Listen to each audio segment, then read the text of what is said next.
بسم اللہ الرحمن الرحیم۔ اللہ کے نام سے شروع جو نہایت مہربان رحمت والا ہے۔ ویڈیو شروع کرنے سے پہلے میری آپ سب بھائیوں سے اور دوستوں سے گزارش ہے کہ میرا اسلامی چینل ضرور سبسکرائب کریں اور بیل آئیکن پر کلک کریں تاکہ میری ہر آنے والی نئی ویڈیو آپ تک پہلے پہنچ سکے۔ ویڈیو کو لائک کریں اور شیئر کریں۔ آپ سب بھائیوں اور دوستوں کا بہت بہت شکریہ۔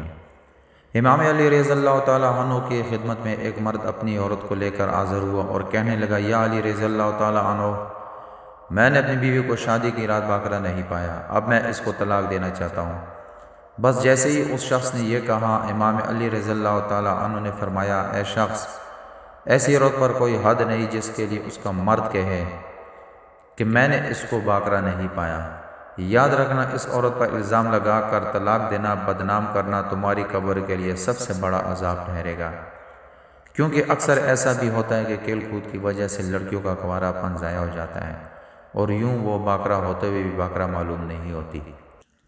میں نے اللہ کے رسول صلی اللہ تعالیٰ علیہ وآلہ وسلم سے سنا کہ جو مرد اپنی بیوی کو شک کی نگاہ سے دیکھتا ہے اور اس کے عیب زمانے کے سامنے ظاہر کرتا ہے تو اللہ ایسے مرد کو قیامت کے دن بدترین شکل میں اٹھائے گا اور یوں دنیا میں بھی اس پر لعنت برسے گی اور آخرت میں بھی اس پر عذاب ہوگا۔ حضرت ابو ذر رضی اللہ عنہ بیان کرتے ہیں کہ حضور نبی اکرم صلی اللہ علیہ وآلہ وسلم نے اللہ سے یہ روایت کیا، اللہ تعالیٰ نے فرمایا، اے میرے بندو، میں نے اپنے اوپر ظلم کو حرام کیا ہے اور میں نے تمہارے درمیان بھی ظلم کو حرام کر دیا، لہذا تم ایک دوسرے پر ظلم نہ کرو۔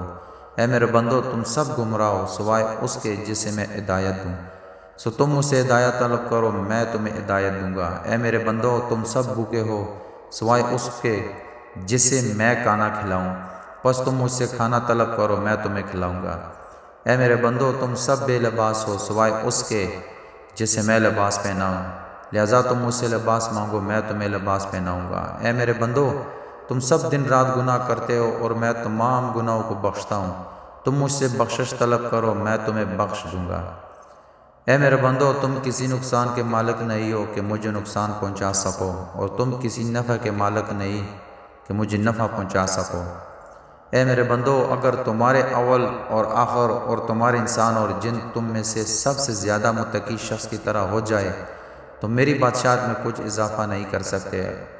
اور اے میرے بندو، اگر تمہارے اول آخر اور تمہارے انسان اور جن تم میں سے سب سے زیادہ بدکار شخص کی طرح ہو جائے تو میری بادشاہت سے کوئی چیز کم نہیں کر سکتے۔ اور اے میرے بندو، اگر تمہارے اول اور آخر اور تمہارے انسان اور جن کسی ایک جگہ کھڑے ہو کر مجھ سے سوال کرے اور میں ہر انسان کا سوال پورا کر دوں تو جو کچھ میرے پاس ہے اس سے صرف اتنا کم ہوگا جس طرح سوئی کو سمندر میں ڈال کر نکالنے سے اس میں کمی ہوتی ہے۔ اے میرے بندو، یہ تمہارے اعمال ہیں جن میں تمہارے لیے جمع کر رہا ہوں، پھر میں تمہیں ان کی پوری پوری جزا دوں گا۔